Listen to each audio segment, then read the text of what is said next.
noun, parts of speech, cases. What are the relation between them? Are they interrelated? Are they interlinked?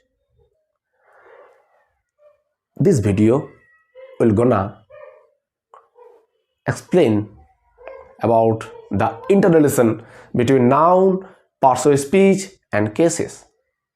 So a noun has different functions according to its positions in the sentence, and as per the functions and uses of a noun in a sentence, the question of case arrives, because case is all about the state of being, the situation of particular status, of particular state, and the situation or position of a noun in respect to the sentence is grammatical way is called case. So you understood the cases. Now, as per the noun's uses and its functions in a sentence, as a subject, as an object, as a possessive form, or as a vocation, or a dative form, the cases are classified in various types. Some books have mentioned that it is 3 types, but this is the TET oriented lecture, TET oriented grammar, and I would discuss in details with every aspects related to cases. So in my opinion, cases are 5 or 6 types. So this is case, the function and position, function of and position of a noun in a sentence, that is called cases. Okay, as per the recent usage in practical way in a sentence, cases are 5 or 6 types. First, subjective case, or nominative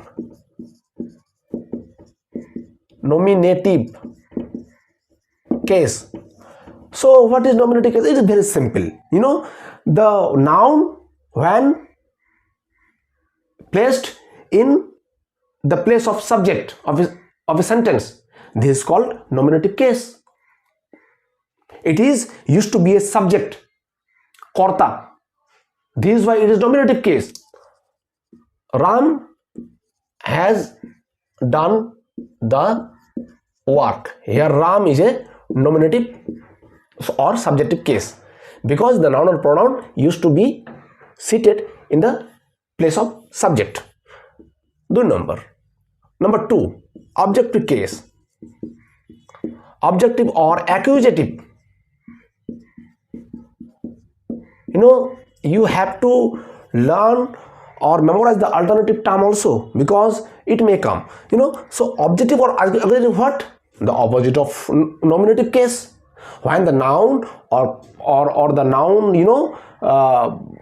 noun related words are tend to place in the place of the object in a sentence, this is called objective case. So here the example is, the man has hit the dog. So the dog is an objective case, because it is the object form of the verb has, has or hit.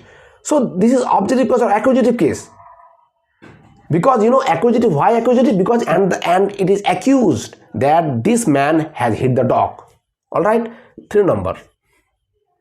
What? Possessive case.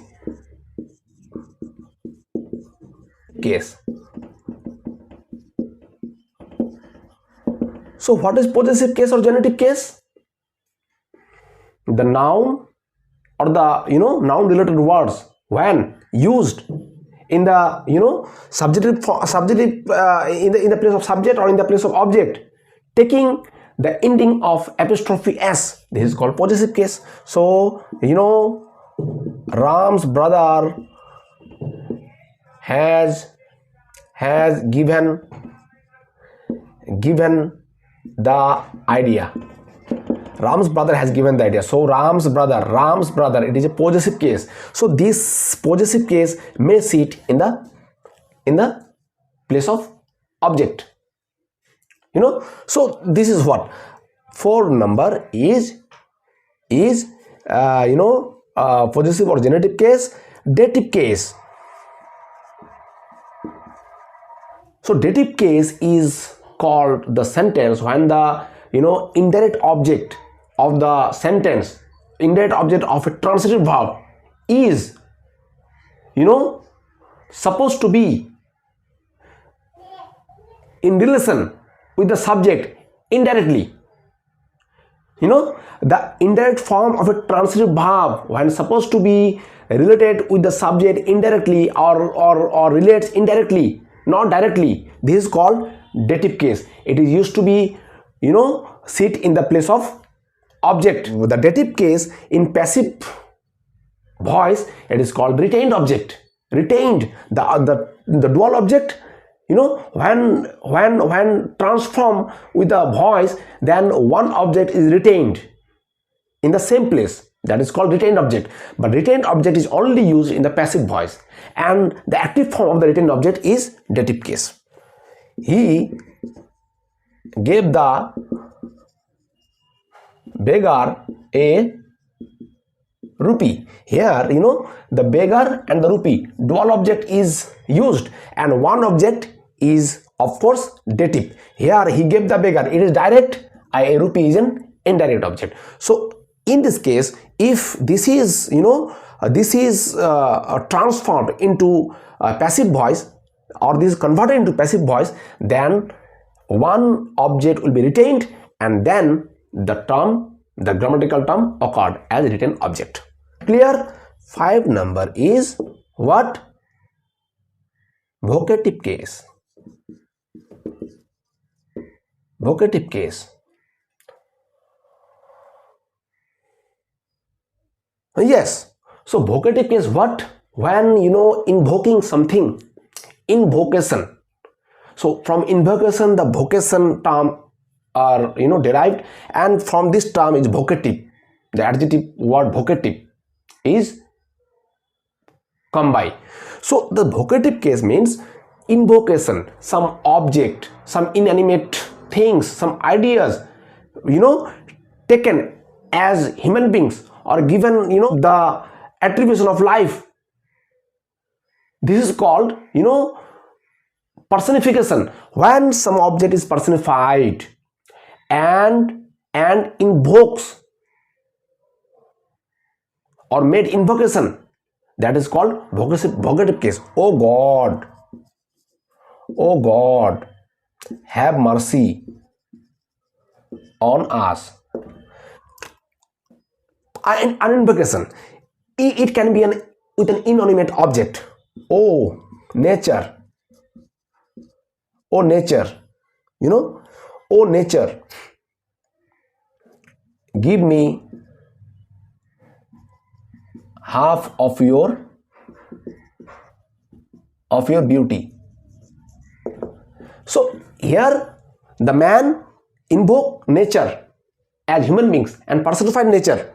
So this is invocation, and in this sentence, invocation is called as vocative case. So this is what today's class we have discussed about the case, the relation with noun and cases, and the classification of cases as 5 types. So hope you understood it, and if you like my channel, then please subscribe and do share it. Thank you.